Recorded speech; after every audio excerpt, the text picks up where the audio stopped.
তো এত কন্ট্রোভার্সির কিছু নেই, এত হাস্যকরের কিছু নেই।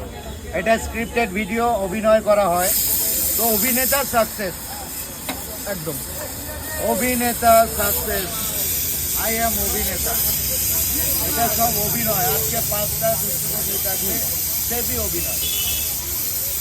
মানে এসব জিনিস নিয়ে ভাই সিরিয়াস নিলে হবে না, Serious একদম না। যারা যারা সিরিয়াস নিচ্ছে, আমি তো মানে অ্যাক্টর হিসেবে সাকসেস হয়ে যাচ্ছে। দেখেছো তো কি বলছে, ওই দেখো সাইডটা কিন্তু দেখছে।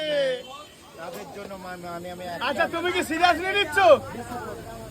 হ্যাঁ তুমি কি এই জিনিসটা সিরিয়াস নিয়ে নিচ্ছ নাকি? না যারা একদম serious। না, একদম না, সিরিয়াস নিলে হবে না। অরুণদা কিন্তু আগেই বলে দিচ্ছে এটা কিন্তু জাস্ট ভিডিও, জাস্ট অভিনয়। অভিনয় আর কি। আর অভিনেতা সাকসেস দাঁড়িয়ে আছে বাগাইতে।